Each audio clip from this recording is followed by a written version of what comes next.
नमस्कार दोस्तों, आपका इस वीडियो में स्वागत है। जैसा कि आप लोग जानते हैं कि हम लोग यूपी पीसीएस और आरओ-एआरओ से रिलेटेड टेस्ट सीरीज सॉल्व कर रहे हैं और इस टेस्ट सीरीज में आने वाले यूपी पीसीएस और आरओ-एआरओ के लिए अत्यंत महत्वपूर्ण क्वेश्चन दिए गए हैं। तो हम लोग टाइम को बिना वेस्ट किए आगे बढ़ते हैं और आप लोगों से एक विनम्र निवेदन है कि आप लोग चैनल को सब्सक्राइब कर लें, वीडियो को लाइक करें, शेयर करें, कमेंट करें। ओके, तो चलिए स्टार्ट करते हैं। पहला क्वेश्चन आपकी स्क्रीन पे है।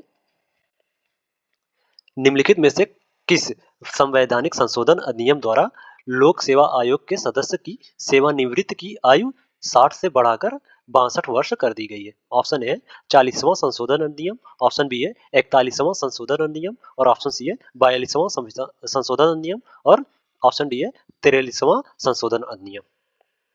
जो 41वां संशोधन अधिनियम 1976 है, इसके द्वारा राज्य लोक सेवा आयोग और संयुक्त लोक सेवा आयोग के सदस्य की सेवानिवृत्ति की आयु 60 से बढ़ाकर 62 वर्ष कर दी गई है। तो इस प्रकार B is the right answer हो जाएगा इसमें। ओके, और 42वें संविधान संशोधन अधिनियम 1976 के द्वारा प्रस्तावना में 3 शब्द जोड़े गए थे, समाजवादी, पंथनिरपेक्ष और अखंडता शब्द। ओके, और 43वें संविधान संशोधन अधिनियम 1977 द्वारा सर्वोच्च न्यायालय और उच्च न्यायालय के अधिकार क्षेत्र के तहत न्यायिक समीक्षा और रिट जारी करने के अधिकार को बरकरार रखा गया था। ओके, तो इस प्रकार इसमें B is the right answer हो जाएगा। 41वां संविधान संशोधन अधिनियम के द्वारा लोक सेवा आयोग और संयुक्त लोक सेवा आयोग के सदस्य की सेवानिवृत्ति की जो आयु थी वो 60 से बढ़ाकर 62 वर्ष कर दी गई है। ओके, नेक्स्ट क्वेश्चन है। निम्नलिखित विषयों में से कौन सा विषय भारतीय संविधान की समवर्ती सूची के अंतर्गत उल्लेखित है? पहला है दिवाला और शोधन अक्षमता कोड, दूसरा है पशुओं के प्रति क्रूरता का निवारण और तीसरा है औषधियां और विष, चौथा है कृषि स्रोत में आय पर कर। नीचे दिए गए कूट का प्रयोग कर सही उत्तर चुने। ऑप्शन ए केवल 1 और 2, ऑप्शन बी है केवल 1 और 4, ऑप्शन सी है केवल 1, 2 और 3, ऑप्शन डी है केवल 3 और 4। भारत का संविधान संघ और राज्य के बीच विधायी शक्तियों को 3 सूचियों में विभाजित करता है।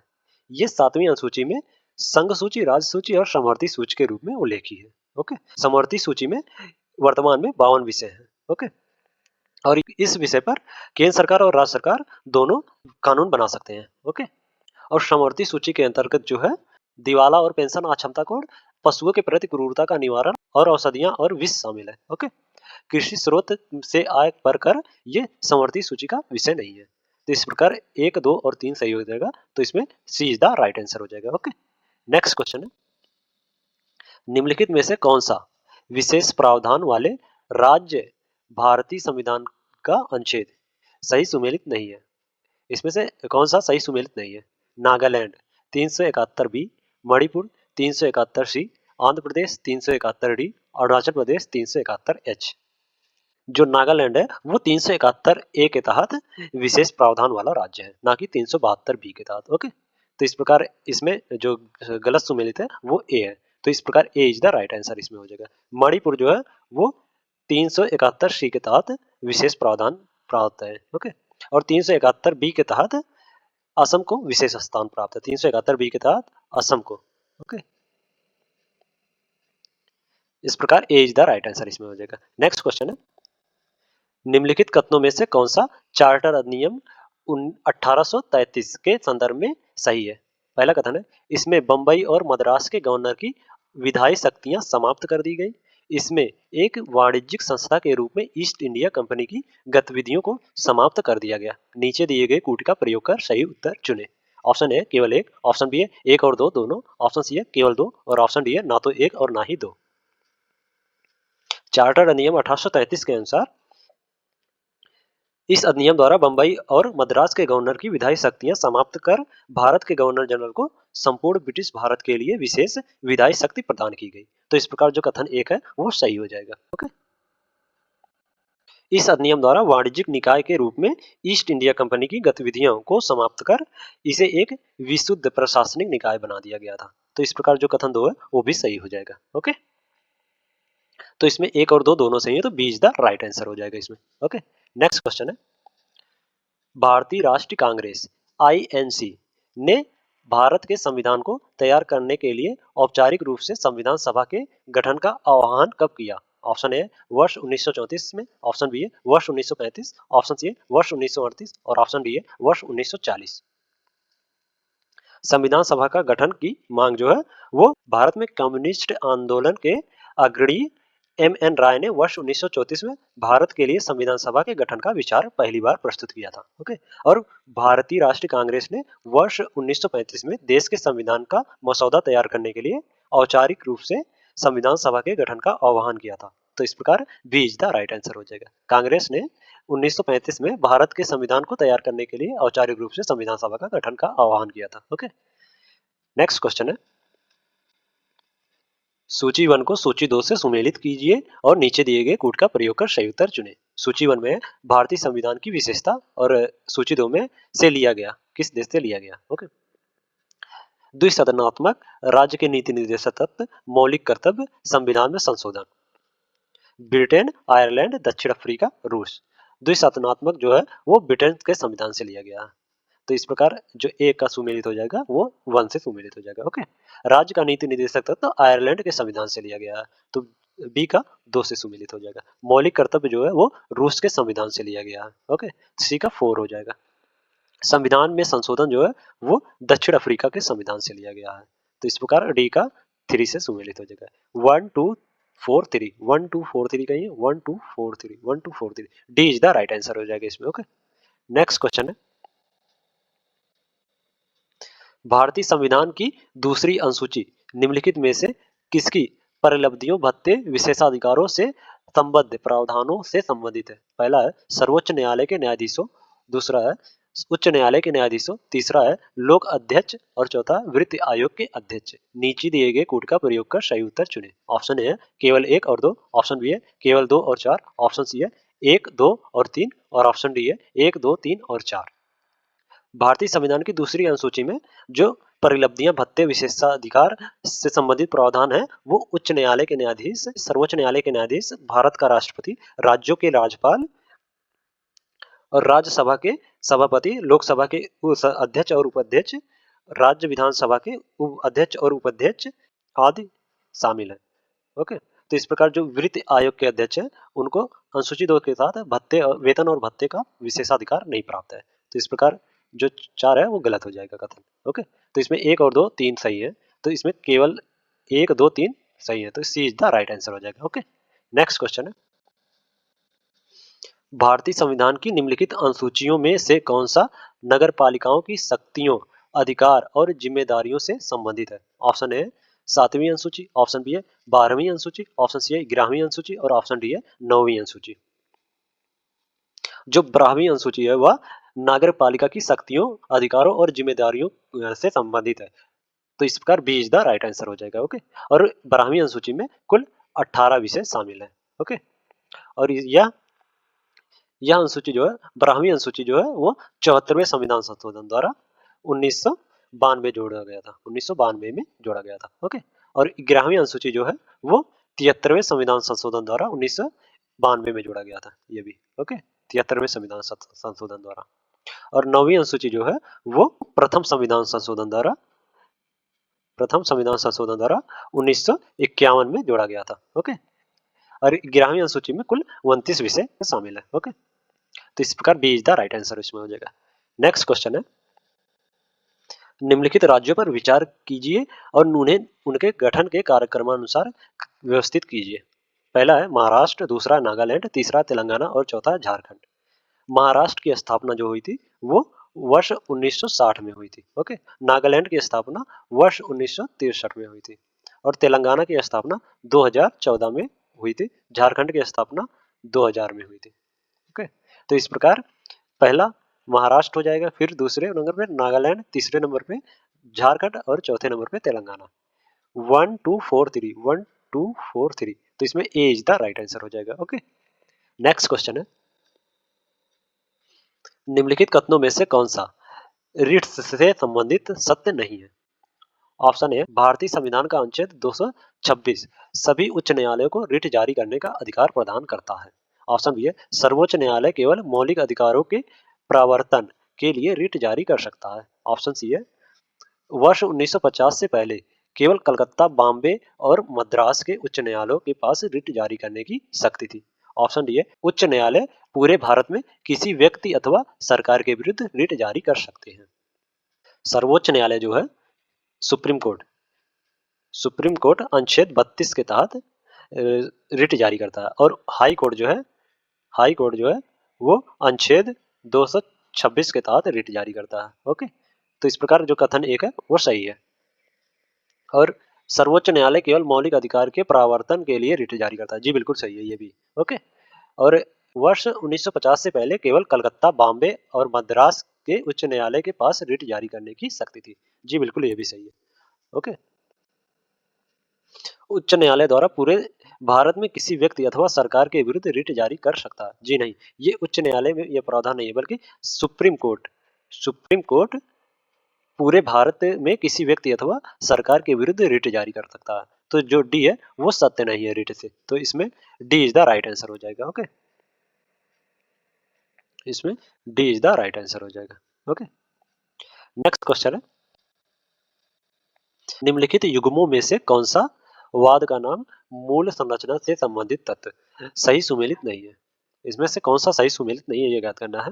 केशवानंद भारती मामला भारत की संप्रभुता और एकता। जी बिल्कुल ये सही है। भारत केशवानंद भारती मामला जो है वो भारत की संप्रभुता और एकता के लिए था, तो ये सही है। ओके, मिनर्वा मिल्स मामला न्यायिक समीक्षा। मिनर्वा मिल्स मामला जो है वो न्यायिक समीक्षा के से संबंधित है, तो इस प्रकार जो बी है वो भी सही है। ओके, इंदिरा साहनी मामला न्यायपालिका की स्वतंत्रता। जी नहीं, इंदिरा साहनी मामला जो है वो कानून का शासन से संबंधित है, तो इस प्रकार जो कथन सी है वो गलत हो जाएगा, ये सही नहीं है। इंदिरा साहनी मामला न्यायपालिका की स्वतंत्रता नहीं बल्कि कानून का शासन था। ओके, तो इसमें सी इज द राइट आंसर हो जाएगा। ओके, तो इसमें सी इज द राइट आंसर हो जाएगा। अरे यार। ओके, नेक्स्ट क्वेश्चन है, निम्नलिखित कथनों में से कौन सा राष्ट्रीय आपात के संदर्भ में सही है? पहला कथन है, आंतरिक अशांति राष्ट्रीय आपात की घोषणा का आधार होता है।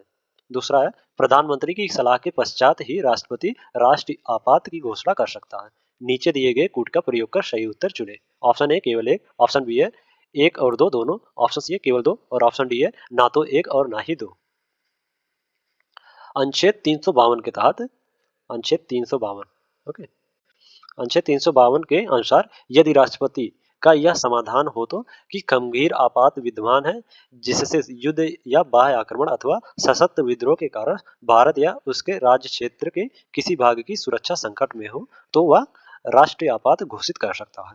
तो इस प्रकार जो ये कथन एक है वो सही हो जाएगा। ओके, राष्ट्रपति मंत्रिमंडल की लिखित अनुशंसा प्राप्त करने के बाद ही राष्ट्रीय आपात की घोषणा कर सकता है। इसका मतलब यह है कि आपात की घोषणा केवल मंत्रिमंडल की सलाह पर ही किया जा सकता है, ना कि केवल प्रधानमंत्री की सलाह पर। तो जो कथन दो है वो गलत हो जाएगा। ओके, ये राष्ट्रपति मंत्रिमंडल की सलाह पर आपातकाल की घोषणा कर सकता है, ना कि प्रधानमंत्री की सलाह पर। ओके, तो इस प्रकार पहला कथन सही हो जाएगा, तो इसमें ए इज द राइट आंसर हो जाएगा। ओके, नेक्स्ट क्वेश्चन है, भारत का प्रधानमंत्री निम्नलिखित में से किस संस्था निकाय का अध्यक्ष नहीं होता है? ऑप्शन ए राष्ट्रीय एकता परिषद, ऑप्शन बी है राष्ट्रीय जल संसाधन परिषद, ऑप्शन सी है नीति आयोग, और ऑप्शन डी है भारतीय गुणवत्ता परिषद। भारत का प्रधानमंत्री जो है वो भारतीय गुणवत्ता परिषद का अध्यक्ष नहीं होता, बल्कि भारत का प्रधानमंत्री इसके अध्यक्ष की नियुक्ति करता है। ओके, तो इस प्रकार D is the right answer इसमें हो जाएगा। नेक्स्ट क्वेश्चन है, भारत का राष्ट्रपति अपना इस्तीफा किसे सौंपता है? ऑप्शन ए लोकसभा अध्यक्ष, ऑप्शन बी है भारत के उपराष्ट्रपति, ऑप्शन सी है भारत के मुख्य न्यायाधीश, और ऑप्शन डी है भारत के प्रधानमंत्री। भारत का राष्ट्रपति अपना पद धारण करने की तिथि से 5 वर्ष की अवधि तक पद पर बना रहता है, और वह किसी भी समय उपराष्ट्रपति को त्यागपत्र सौंपकर अपने पद से इस्तीफा दे सकता है। ओके, तो इस प्रकार B is the right answer हो जाएगा। राष्ट्रपति उपराष्ट्रपति को अपना इस्तीफा दे सकता है। ओके, तो इस प्रकार B is the right answer हो जाएगा। नेक्स्ट क्वेश्चन है, तत्काल सार्वजनिक महत्व के एक निश्चित मामले पर सदन का ध्यान आकर्षित करने के लिए लोकसभा में निम्नलिखित में से कौन सा प्रस्ताव पेश किया जाता है? ऑप्शन है स्थगन प्रस्ताव, ऑप्शन बी है निंदा प्रस्ताव, ऑप्शन सी है कटौती प्रस्ताव, और ऑप्शन डी है उपयुक्त में से कोई नहीं। तत्काल सार्वजनिक महत्व के किसी निश्चित मामले पर सदन का ध्यान आकर्षित करने के लिए लोकसभा में स्थगन प्रस्ताव पेश किया जाता है। इसमें सरकार के खिलाफ निंदा का एक तत्व शामिल होता है जिसे केवल लोकसभा में पेश किया जाता है। ओके, तो इस प्रकार ए इज द राइट आंसर हो जाएगा। जो स्थगन प्रस्ताव है वह तत्काल सार्वजनिक महत्व के एक निश्चित मामले पर सदन का ध्यान आकर्षित करने के लिए लोकसभा में पेश किया जाता है। स्थगन प्रस्ताव केवल लोकसभा में ही पेश किया जाता है। ओके, निंदा प्रस्ताव जो है वो किसी मंत्री अथवा मंत्रियों के समूह या संपूर्ण मंत्रिमंडल के विरुद्ध पेश किया जाता है। ओके, नेक्स्ट क्वेश्चन है, निम्नलिखित कथनों में से कौन सा सर्वोच्च न्यायालय के न्यायाधीशों के संदर्भ में सही है? ऑप्शन पहला कथन है, संविधान में सर्वोच्च न्यायालय के किसी न्यायाधीश का कार्यकाल निर्धारित नहीं है। दूसरा कथन है, भारत का राष्ट्रपति सर्वोच्च न्यायालय के न्यायाधीशों को शपथ ग्रहण कराता है। नीचे दिए गए कूट का प्रयोग कर सही उत्तर चुने। ऑप्शन है ना तो एक और ना ही दो, ऑप्शन बी है केवल दो, ऑप्शन सी है एक और दो दोनों, और ऑप्शन डी है केवल एक। भारतीय संविधान में सर्वोच्च न्यायालय के न्यायाधीशों के रूप में नियुक्त के लिए न्यूनतम आयु निर्धारित नहीं है। ओके, संविधान में सर्वोच्च न्यायालय के न्यायाधीशों का कार्यकाल निर्धारित नहीं है। हालांकि इस संबंध में निम्नलिखित 3 प्रावधान किए गए हैं। ओके, तो इस प्रकार जो कथन एक है वो सही हो जाएगा। ओके, सर्वोच्च न्यायालय के न्यायाधीशों के रूप में नियुक्त व्यक्ति को अपना पद धारण करने से पूर्व राष्ट्रपति द्वारा नियुक्त किसी व्यक्ति के समक्ष शपथ लेनी होती है। तो इस प्रकार जो कथन 2 है वो भी सही हो जाएगा। ओके, तो इसमें एक और दो दोनों सही है, तो सी इज द राइट आंसर हो जाएगा इसमें। ओके, नेक्स्ट क्वेश्चन है, निम्नलिखित समितियों पर विचार कीजिए और उन्हें सही कालक्रमानुसार व्यवस्थित कीजिए। पहला कथन है अशोक मेहता समिति, दूसरा है बलवंत राव मेहता समिति, तीसरा है एल.एम. सिंघवी समिति और चौथा है जी.वी.के. राव समिति। नीचे दिए गए कूट का प्रयोग कर सही उत्तर चुने। ऑप्शन ए है 2 1 3 4, ऑप्शन बी है 1 2 4 3, ऑप्शन सी है 2 1 4 3 और ऑप्शन डी है 1 2 3 4। राष्ट्रीय विकास परिषद के सामुदायिक विकास कार्यक्रम के कामकाज की देखरेख के लिए वर्ष 1957 में बलवंत राव मेहता की अध्यक्षता में एक समिति का गठन किया गया था जिसका नाम बलवंत राव मेहता समिति हुआ था। इसका गठन वर्ष 1957 में किया गया था। ओके, और जो अशोक मेहता समिति है इसका गठन 1977 में किया गया था। अशोक मेहता समिति का गठन 1977 में किया गया था। एल.एम. सिंघवी समिति का गठन जो है वो वर्ष 1986 में किया गया था। 1986 में एल.एम. सिंघवी समिति का गठन किया था। जी.वी.के. राव समिति का गठन वर्ष 1985 में किया गया था। ओके, तो इस प्रकार 2 1 4 3 2 1 4 3 सही हो जाएगा। 2 1 4 3, तो इसमें सी इज द राइट आंसर हो जाएगा। ओके, नेक्स्ट क्वेश्चन है, भारतीय संविधान में निम्नलिखित में से किस प्रावधान को संसद के दोनों सदनों के साधारण बहुमत से संशोधित किया जा सकता है? पहला है नए राज्यों का प्रवेश या स्थापना, दूसरा है संसद में कार्यसाध्य संख्या और तीसरा है राजभाषा के प्रयोग, चौथा है निर्वाचन क्षेत्रों का परिसीमन। नीचे दिए गए कूट का प्रयोग कर सही उत्तर चुने। ऑप्शन ए है केवल 1 और 4, ऑप्शन बी है 1 2 3 और 4, ऑप्शन सी है केवल 1 2 और 3 और ऑप्शन डी है केवल 3 और 4। भारतीय संविधान में कई प्रावधानों को अनुच्छेद 368 के दायरे से बाहर संसद के दोनों सदनों के साधारण बहुमत से संशोधित किया जा सकता है। ये प्रावधान निम्न इस प्रकार है, नए राज्यों की स्थापना या प्रवेश जो है वो साधारण बहुमत से संशोधित किया जा सकता है। तो जो कथन जो है एक है वो सही है। ओके, और राज्य भाषा का प्रयोग भी साधारण बहुमत से संशोधित किया जा सकता है, तो ये भी सही हो जाएगा। ओके, संसद में कार्य साधक संख्या जो है वो भी साधारण बहुमत से संशोधित किया जा सकता है। ओके, और निर्वाचन क्षेत्र का परिसीमन भी साधारण बहुमत से संशोधित किया जा सकता है। तो इस प्रकार 1 2 3 और 4 चारों साधारण बहुमत से संशोधित किए जा सकते हैं। ओके, तो इसमें B is the right answer हो जाएगा। ओके, नेक्स्ट क्वेश्चन है, निम्नलिखित कथनों में से कौन सा भारत सरकार अधिनियम 1919 के संदर्भ में सही है? पहला कथन है इस अधिनियम के तहत लंदन में भारत के उच्चायुक्त का एक नया पद सृजित किया गया। दूसरा कथन है इसने केंद्रीय और प्रांतीय दोनों स्तरों पर विधान परिषदों के विचारात्मक कार्यों का विस्तार किया। नीचे दिए गए कूट का प्रयोग कर सही उत्तर चुने। ऑप्शन ए 1 और 2 दोनों, ऑप्शन बी है केवल 1, ऑप्शन सी है केवल 2 और ऑप्शन डी है ना तो 1 और ना ही 2। इस अधिनियम के तहत लंदन में भारत के उच्चायुक्त का एक नया पद स्थापित किया गया और भारत के राज्य सचिव द्वारा किए जाने वाले कुछ कार्य उसे हस्तांतरित कर दिए गए थे। तो इस प्रकार ये जो पहला कथन है वो सही हो जाएगा। ओके। केंद्रीय और प्रांतीय विधान परिषद के सदस्यों की संख्या में काफी वृद्धि की। केंद्रीय विधान परिषद में सदस्यों की संख्या को 16 से बढ़ाकर 60 कर दिया गया। तो यह भारत परिषद अधिनियम 1909 के तहत किया गया। ओके। ये भारत परिषद अधिनियम 1909 के तहत किया गया था, ना कि 1919 के तहत। तो जो पहला दूसरा कथन है वो गलत हो जाएगा। ओके। तो इस प्रकार केवल एक सही है, तो इसमें B is the right answer हो जाएगा। ओके। नेक्स्ट क्वेश्चन है, निम्नलिखित अनुच्छेदों में से कौन सा लोक सेवा आयोग के सदस्यों के निलंबन से संबंधित है? ऑप्शन ए अनुच्छेद 317, ऑप्शन बी अनुच्छेद 318, ऑप्शन सी है अनुच्छेद 319 और ऑप्शन डी है अनुच्छेद 320। लोक सेवा आयोग के संबंध में भारतीय संविधान के अनुच्छेद 315 से 323 तक प्रावधान है। ओके। और जो लोक सेवा आयोग के सदस्यों के निलंबन से संबंधित जो अनुच्छेद है वो अनुच्छेद 317 जो है वो लोक सेवा आयोग के सदस्यों को हटाए जाने या निलंबित किए जाने से संबंधित है। तो इस प्रकार ए इज द राइट आंसर हो जाएगा इसमें। ओके। नेक्स्ट क्वेश्चन है, निम्नलिखित कथनों में से कौन सा स्टॉकहोम अभिसमय के संदर्भ में सही है?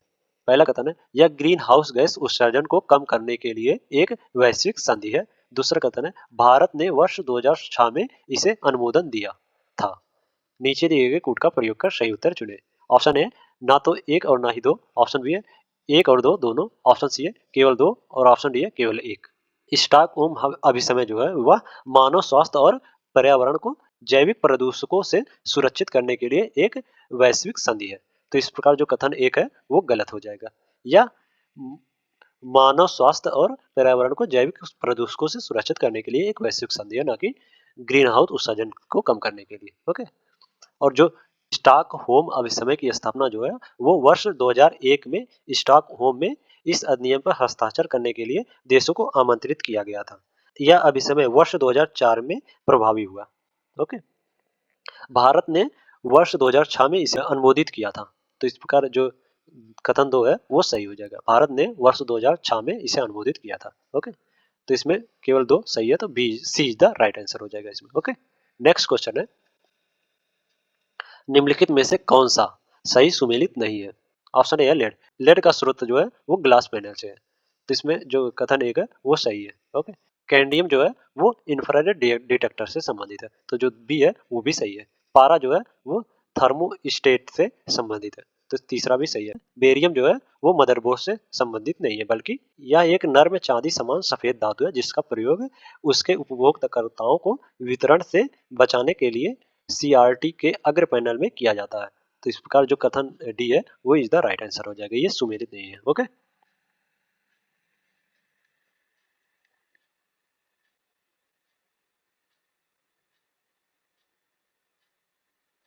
नेक्स्ट क्वेश्चन है, निम्नलिखित गैसीय प्रदूषकों में से कौन सा क्षोभ मंडल में पाया जाता है? पहला है ओजोन, दूसरा है हाइड्रोकार्बन, तीसरा है सल्फर के ऑक्साइड और चौथा है हाइड्रोजन सल्फाइड। नीचे दिए गए कूट का प्रयोग कर सही उत्तर चुने। ऑप्शन ए केवल तीन, ऑप्शन बी है दो तीन और चार, ऑप्शन सी है एक और तीन, ऑप्शन डी है एक दो तीन और चार। क्षोभ मंडल जो है वह वायुमंडल का सबसे निचला स्तर है। ओके। क्षोभ मंडल में गैसीय वायु प्रदूषण जो है इनमें सल्फर, नाइट्रोजन और कार्बन के oxide, hydrogen sulphide, hydrocarbon, ozone तथा अन्य ऑक्साइड ऑक्सीडेट है। ओके। तो इस प्रकार जो इसमें चारों ये गैसीय प्रदूषण क्षोभ मंडल के गैसीय प्रदूषण है। ओके। तो इसमें D is the right answer हो जाएगा। ओके। नेक्स्ट क्वेश्चन है, राज्य और पवित्र उपवन के स्थानीय नामों के युग्म बताइए। राज्य उपवन है, राज्य गोवा, झारखंड, केरल, महाराष्ट्र। सरना, देवराई, देवगुड़ी, सारा काऊ। गोवा जो है, गोवा का पवित्र उपवन जो है वो देवराई से है। ओके। तो ये गोवा का पवित्र उपवन देवराई है। तो गो ए का दो से सुमेलित हो जाएगा। ओके। झारखंड का जो है वो सरना से है। ओके। सरना का पवित्र उपवन है। ये जो बी का एक से सुमेलित हो जाएगा। ओके। केरल जो है वो सारा काऊ से, सारा काऊ पवित्र उपवन है। केरल में साराकाऊ पवित्र उपवन है, तो इस प्रकार सी का 4 से सुमेलित हो जाएगा। ओके। और महाराष्ट्र का जो पवित्र उपवन है वो देवगुड़ी है। ओके। तो डी का 3 हो जाएगा। 2 1 4 3 2 1 4 3 2 1 4 3, तो इसमें D is the right answer हो जाएगा। ओके। नेक्स्ट क्वेश्चन है, निम्नलिखित कथनों में से कौन सा ट्रैफिक के संदर्भ में सही है? पहला कथन है, यह जैव विविधता संरक्षण और सतत विकास हेतु वन्य जीवों के व्यापार की निगरानी करता है। दूसरा है, इसका मुख्यालय यूनाइटेड किंगडम में स्थित है। नीचे दिए गए कूट का प्रयोग कर सही उत्तर चुने। ऑप्शन ए है 1 और 2 दोनों। ऑप्शन बी है ना तो 1 और ना ही 2। ऑप्शन सी है केवल 2 और ऑप्शन डी है केवल 1। ट्रैफिक का जो फुल फॉर्म है वो वाणिज्य में वनस्पतियों और वन्यजीवों का व्यापार रिकॉर्ड विश्लेषण। यह वन्यजीव के व्यापार की निगरानी नेटवर्क है जो जैव विविधता संरक्षण और सतत विकास हेतु वन्यजीवों के व्यापार की निगरानी करने वाला एक प्रमुख गैर सरकारी संगठन है। तो इस प्रकार जो कथन एक है वो सही हो जाएगा। ओके। और इसका मुख्यालय जो है कैम्ब्रिज यूनाइटेड किंगडम में स्थित है। तो इस प्रकार जो कथन 2 है वो भी सही हो जाएगा। तो इसमें 1 और 2 दोनों सही है, तो ए इज द राइट आंसर हो जाएगा। ओके। नेक्स्ट क्वेश्चन है, निम्नलिखित में से किस अधिनियम के तहत केंद्रीय प्रदूषण नियंत्रण बोर्ड का गठन किया गया था? ऑप्शन है जल जल प्रदूषण की रोकथाम और नियंत्रण अधिनियम 1974। ऑप्शन बी है वायु प्रदूषण की रोकथाम और नियंत्रण अधिनियम 1981। पर्यावरण संरक्षण अधिनियम 1986।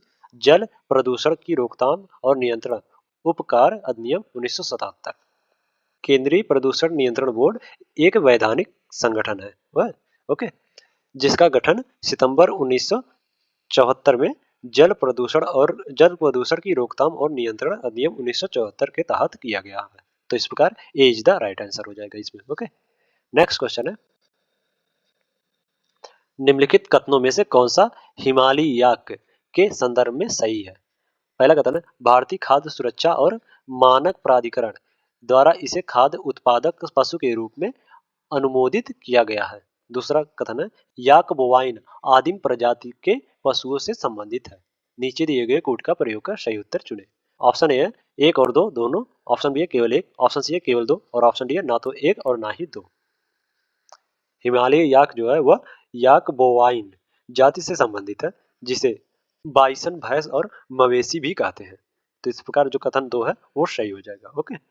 भारतीय खाद्य सुरक्षा और मानक प्राधिकरण ने हिमालयी याक को खाद्य उत्पादक पशु के रूप में अनुमोदित किया है। ओके। तो इस प्रकार जो कथन एक है वो भी सही हो जाएगा। इसमें 1 और 2 दोनों सही है, तो ए इज द राइट आंसर हो जाएगा। ओके। नेक्स्ट क्वेश्चन है, सूची 1 को सूची 2 से सुमेलित कीजिए और नीचे दिए गए कूट का प्रयोग कर सही उत्तर चुने। सूची 1 जो है माउंट किनाबालू, एलबुर्ज, एकांकगुआ, किलिमंजारो। सूची 2 में है Argentina, Malaysia, Tanzania, Iran. Mount Kinabalu जो है वो मलेशिया में है।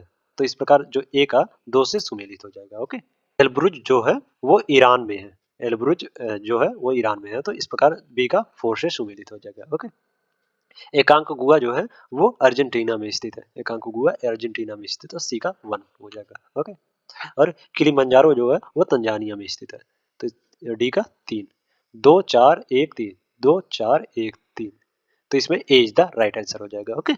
नेक्स्ट क्वेश्चन है, निम्नलिखित युग्मों में से कौन सा कोयला क्षेत्र भारतीय राज्य सही सुमेलित नहीं है? इनमें से कौन सा सही सुमेलित नहीं है, ये ज्ञात करना है।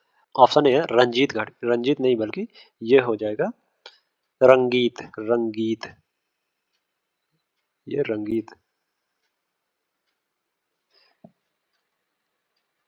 इसको रंगीत कर लो। ओके।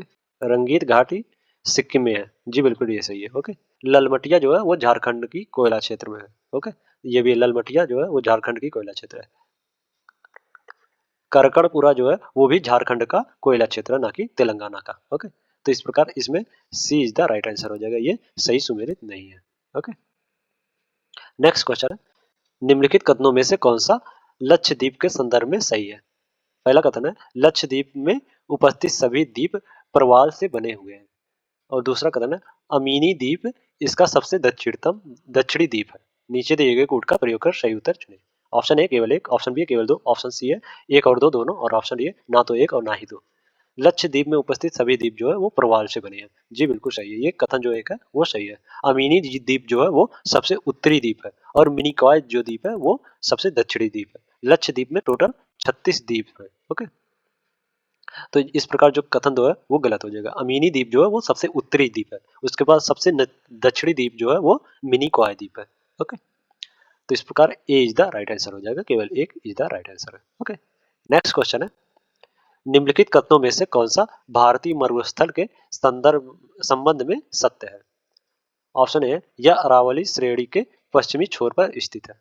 जी बिल्कुल सही है, भारतीय मरुस्थल जो है थार का मरुस्थल वो अरावली श्रेणी के पश्चिम छोर पर स्थित है।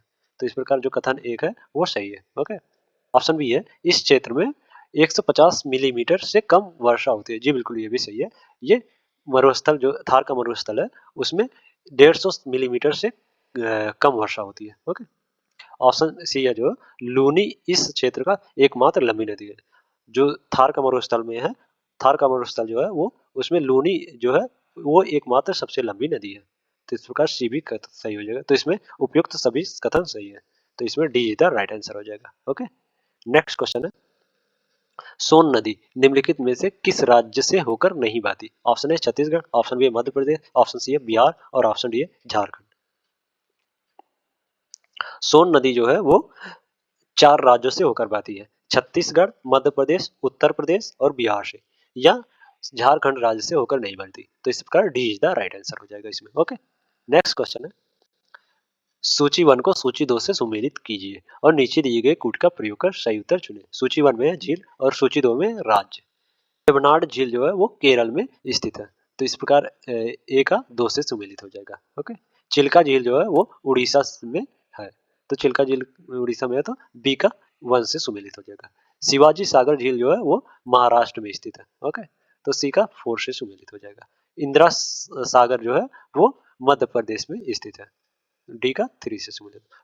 2143 तो इस प्रकार ए इज द राइट आंसर हो जाएगा इसमें। ओके, नेक्स्ट क्वेश्चन है, निम्नलिखित नदियों में से कौन सी गंगा नदी की बाईं ओर की सहायक नदी नहीं है? Option A Gandak, option B है गोमती, ऑप्शन सी है सोन और ऑप्शन डी है घाघरा।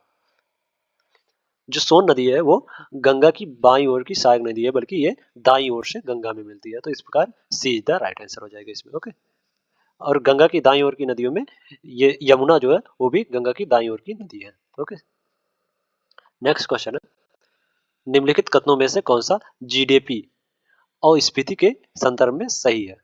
पहला कथन है, यह वस्तुओं और सेवाओं की एक निश्चित टोकरी पर आधारित है।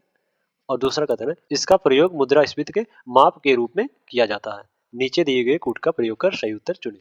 ऑप्शन ए केवल दो, ऑप्शन बी है ना तो एक और ना ही दो, ऑप्शन सी है केवल एक और ऑप्शन डी है एक और दो दोनों।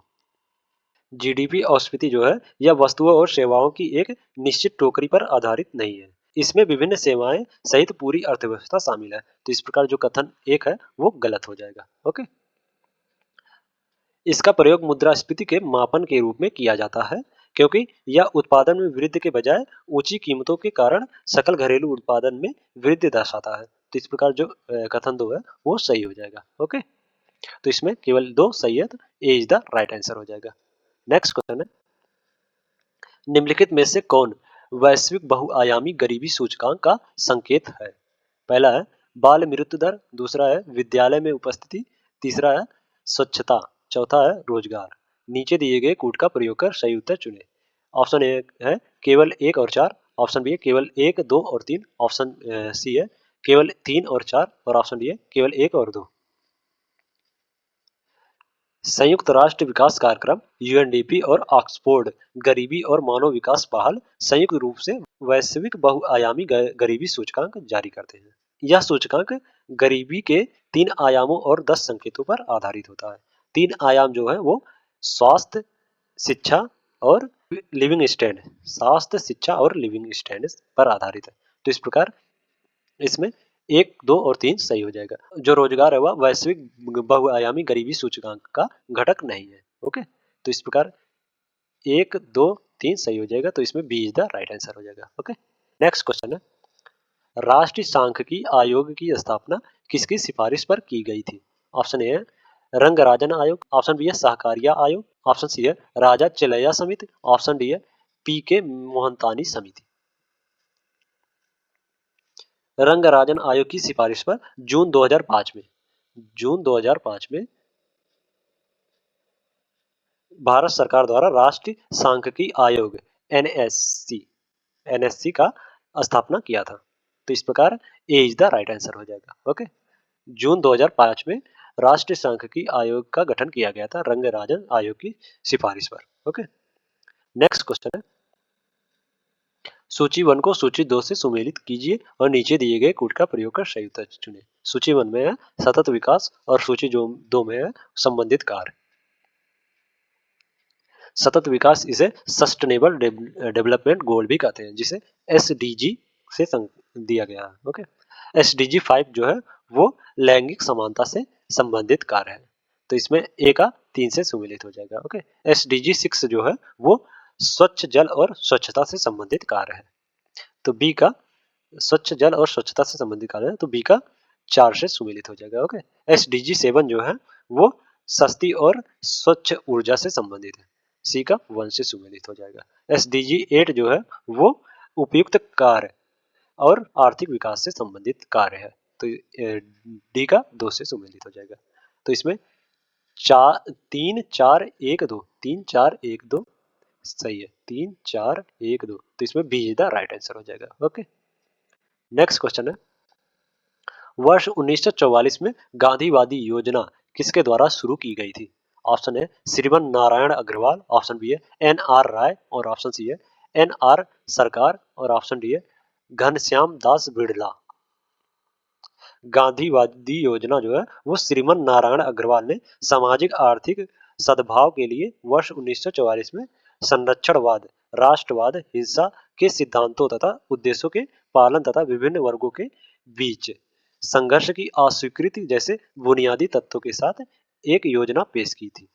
तो इस प्रकार ए इज द राइट आंसर हो जाएगा। ओके, यह श्रीमन नारायण अग्रवाल ने शुरू किया था गांधीवादी योजना। ओके, नेक्स्ट क्वेश्चन है, निम्नलिखित में से कौन सी पंचवर्षीय योजना हैरोल्ड डोमर मॉडल पर आधारित थी?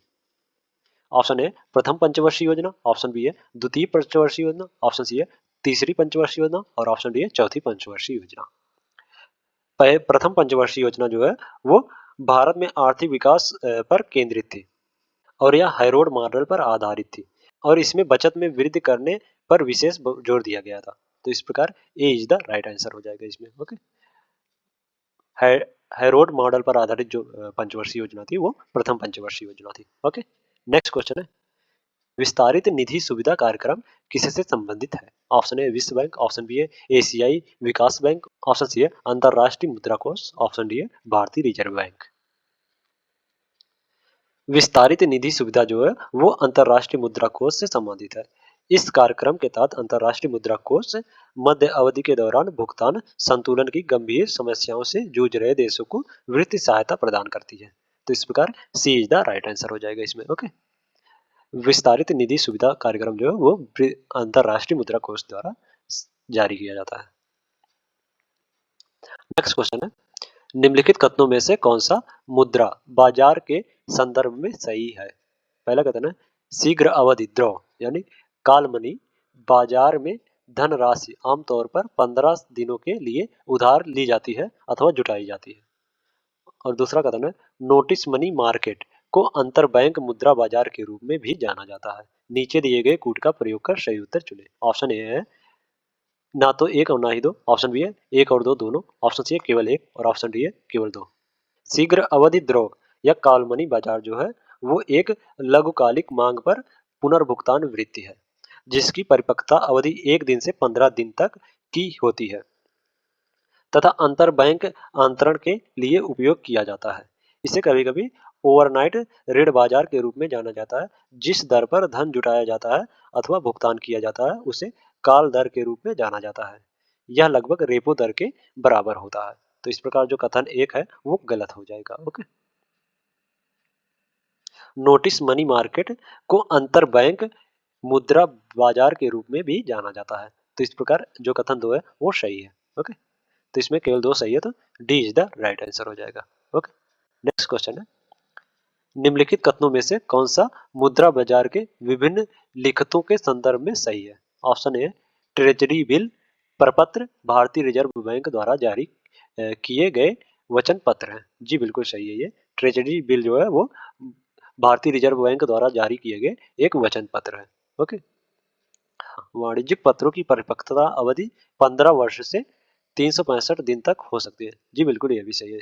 वाणिज्यिक बैंक की जो परिपक्वता अवधि है वो 15 दिनों से 365 दिन तक हो सकती है। ओके, जमा प्रमाण पत्र या बचत प्रमाण पत्र मुद्रा बाजार के आरक्षित पराक्रम बेचनी लिखित है। जी बिल्कुल, ये भी सही है। जमा पत्र या बचत प्रमाण पत्र जो है वो मुद्रा बैंक के आरक्षित या पराक्रमय लिखित है। तो इसमें एक दो और मतलब तीनों कथन सही है। ओके, तो इसमें D is the right answer हो जाएगा। उपयुक्त सभी सही है। ओके, नेक्स्ट क्वेश्चन है, निम्नलिखित में से कौन सा भारतीय रिजर्व बैंक के कार्य है?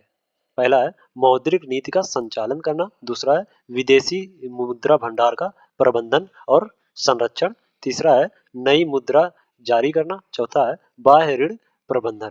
भारतीय रिजर्व बैंक भारतीय बैंकिंग प्रणाली को नियंत्रित करने वाली देश का केंद्रीय बैंक है। भारतीय रिजर्व बैंक अधिनियम 1935 के तहत इसकी स्थापना 1 अप्रैल 1935 को की गई थी। ओके, आरबीआई के जो कार्य हैं वो मौद्रिक नीति का संचालन, नई मुद्रा जारी करना, विदेशी मुद्रा भंडार का प्रबंधन तथा संरक्षण आदि शामिल है। ओके, और बाह्य ऋण प्रबंधन जो है वो वित्त मंत्रालय के आर्थिक कार्य विभाग की विदेशी ऋण प्रबंधन इकाई भारत के विदेशी ऋण का प्रबंधन करती है।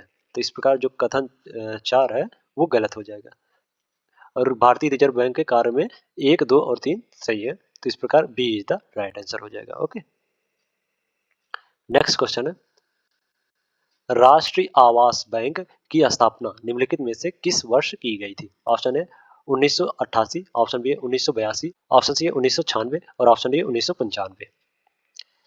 राष्ट्रीय आवास बैंक एनएचबी राष्ट्रीय आवास बैंक अधिनियम 1987 के तहत 9 जुलाई 1988 को स्थापित एक वैधानिक संगठन है। तो इस प्रकार ए इज द राइट आंसर हो जाएगा। ओके, राष्ट्रीय आवास बैंक की स्थापना वर्ष 1988 में की गई थी।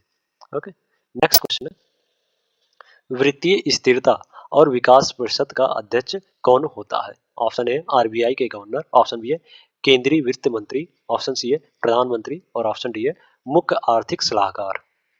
वित्तीय स्थिरता और विकास परिषद जिसका गठन 30 सितंबर 2010 को भारत सरकार द्वारा किया गया था।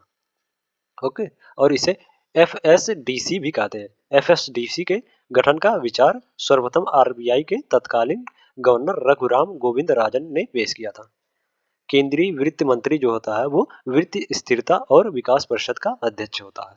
तो इस प्रकार B is the right answer हो जाएगा इसमें। ओके, नेक्स्ट क्वेश्चन है,